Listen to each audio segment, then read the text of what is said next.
Plaza Hotel. So a lot of times I would like to name drop and tell you exactly, but if you put it all together, you can understand. That's sure. So we played this one game for about $70,000, the one particular game, which was like 560,000. Of course you won. Right? Well, I won. I didn't win by much, but I did win.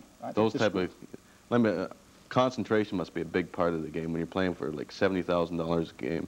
You know, when it gets down to pressure shots and stuff like that. What do you do to calm yourself in a situation like that? Well, to calm yourself down, but here I was introduced to a table I knew nothing about. That's right. And any pro and advanced athlete likes to get a better understanding of whatever they're playing, the tennis or the racquetball or the golf. And here I was just brought into this room to play, and I just watched him very carefully. I watched how he was methodically pocketing balls, and this guy could play.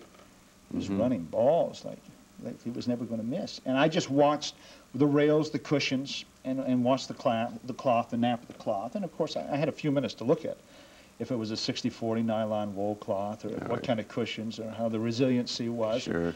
There's a lot of variables. Humidity is a big part of the game. See, pool is the only sport in the world that has a multiplicity of variables to it. You take, if I was like, ask Reggie Jackson, what are the variables in hitting a home run? You either hit it to the left field, the right field, or the center field. Now, when I cut an object ball in the left corner pocket, that cue ball must hit the object ball and hit it and cut it exactly like a razor blade cutting an apple. I mean, it must be exact. The point of aim and the point of contact for that cue ball to hit, and then to send that ball, caressing that ball into the left corner pocket, is beyond words. It's a multiplicity of shots. Recently, I was with a great mathematician in the States, and he had calculated like this X equals Y, Z, and all the rest of the multiplication. There was like trillions and trillions of different shots that were available on a tournament-sized table, 4.5 feet by 9-foot pool table. And you have 15 multicolored balls, and then you have the playing surface, the cue ball and the object balls. And they were like, and they had it on this computer machine. It was unreal. It was so educational. Now, pool is a game that doesn't matter what age, if you're economics, rich, poor, but everybody enjoys watching a good pool player. There's always a sense of awe in the air, you know. Now, through pool, you've met a lot of people and stuff. You play with the richest and probably the everyday sort of fellow and stuff like that. How do you explain this? How do you explain why people are so interested in pool? Is it the expertise involved, or do you think there's something about of skill, playing pool and playing a good game of pool that people marvel about? Recently, I was in Richmond, Virginia, after an exhibition match of Bjorn Borg and Jimmy Connors, and I got invited to this private party after. And when they found out I was there, they like hustled me off to a corner to find out the finer points of playing pool, because they play pool a lot when they're not doing their tournaments or exhibition matches. And they use it. I don't know what it is. Sometimes I get, like Muhammad Ali's brings me down to his training camp in Deer Lake, Pennsylvania. He still has a place there. He lives in Chicago. And he's totally fascinated with this toy about playing pool. And I'm so in awe. You know, I'm just a guy from Belleville, Ontario, you know, going around with 15 multicolored balls in my two-piece cue. And there's something, it may be that it's the greatest toy that's ever been invented, but I think it's the ability to play a good game. Recently, I was brought up to Washington, D.C. I can't tell you the guy's name, but you just take 3 guesses, you'll hit it. And he's a real pool buff. And he's in the White House area, a real pool buff, and he wanted to play a game with a certain congressman. So they brought me in this long limousine to the back of the farm, and they had a pool table out in the farm area. This is an incredible story. Lights around it, just like a barbecue set. And here I am giving this lessons to this world-renowned person, because the next day he was going to meet this fellow congressman and play a game of pool. And apparently I had heard the uptake on this, that they got together, played the match, and he won. Fascinating. We've got lots more to talk about, and we'll be right back right after this.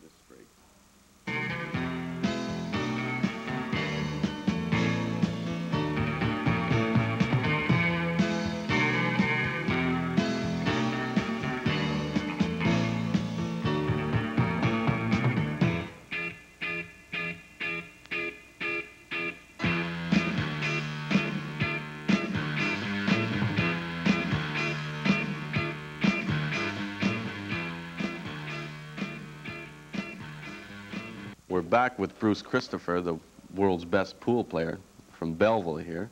Yeah. And I've noticed you picked up your cue here, and that's probably a major... I'm always ready for action. I never know when a pool player is going to come in here. I feel like Billy the Kid.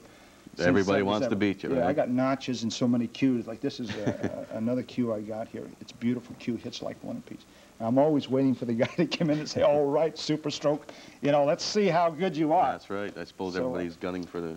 Hey, it's great to be here at the Loyalist College. This is a beautiful college. No nice pool facility. Table, though. I don't quite understand that. I've got to get you a pool table. It sounds good. I've got to work on getting you a pool table here. Now, that cue there, I know that maple is involved in the cues.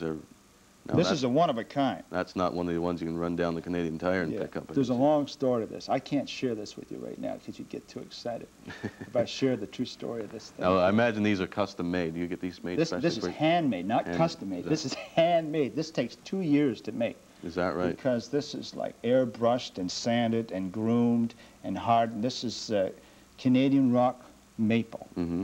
And then you have like cherry wood. See, there's nothing fancy about this. No, I mean, as far as I'm concerned, it's just another pool cue, right? Yeah, but it's not. When this thing hits a ball, it like pushes it in the pocket. Is that right? It like talks to the ball. This thing has been played with all the masters, this stick. It was given to me just a few months ago. Is that right? But the greatest masters in the world have played with this stick. This thing, when it just talks to the balls says, all right, I'm going to go in the pocket, you know, and it takes off. You were mentioning that a little before the show that Minnesota Fats is kind of taking you under his wing as far as the future concerned about his... he's left everything to me in his will. I talked to him a couple of months ago. I feel so embarrassed to tell this, you know. He's left me his cues and his 10 Cadillac cars. He lives in Dowell, Illinois, and he thinks, well, you know, he was so grateful. There were several occasions that I reached out to Minnesota Fats when he was down and out and was in poor health and had a heart attack. And another time in '77 when I brought him out, he was like stone cold broke, and I brought him back to television, and the guy makes like a couple $1 million a year now, and he thinks that if Superstroke Bruce Christopher can carry on his name, I'm very humbled by the whole thing. I don't know really how it all happened.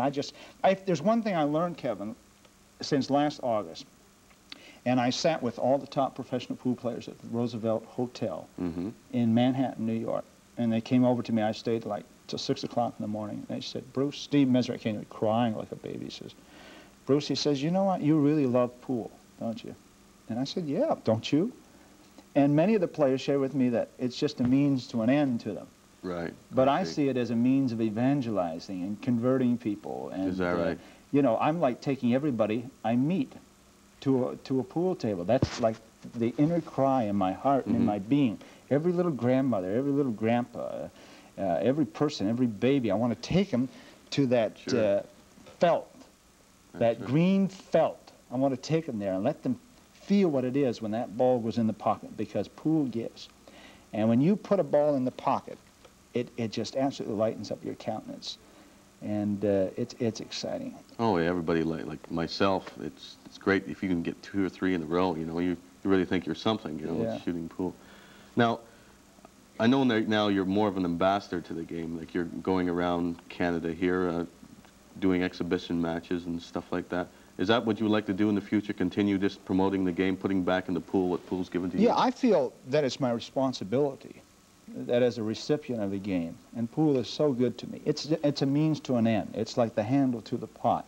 Sure. Pool lets me walk into any door, knock on any door, meet any person in the world. They'll take time, they'll put aside anything they're doing and talk about pool, or won't play pool.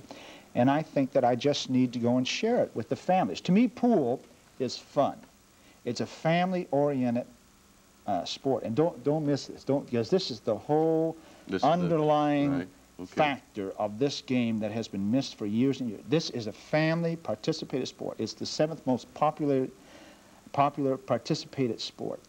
And it's 93% of all pool tables are being sold directly into the homes now. And it's bringing the mother and the father, the husband and wife back together.